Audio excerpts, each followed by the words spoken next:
What is up mga paps? Welcome back naman po sa ating channel. In this video naman po is ituturo ko sa inyo kung paano nga ba natin makifix yung ganitong error sa GCash, which is itong accessibility service detected. But before we continue this tutorial mga paps, kung bago pa lang sa aking channel, wag niyo pong kalimutang mag-subscribe and hit na rin po ang notification bell para lagi kang updated every time po na mag-upload ako ng mga bagong videos. And without further ado, tara simulan natin ito.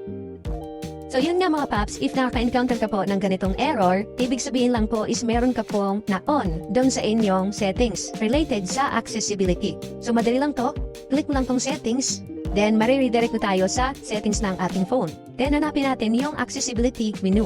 Click natin yan, then dito sa shortcut mga paps, itong naka-on, need po natin yan i-off.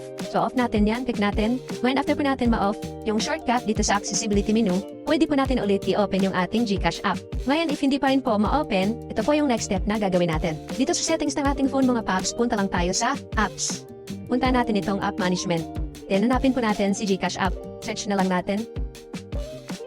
Then, puntahan natin itong storage usage. Then, kailangan lang po natin mag-clear cache. Click natin itong clear cache. Ngayon, try natin i-open yung ating GCash app.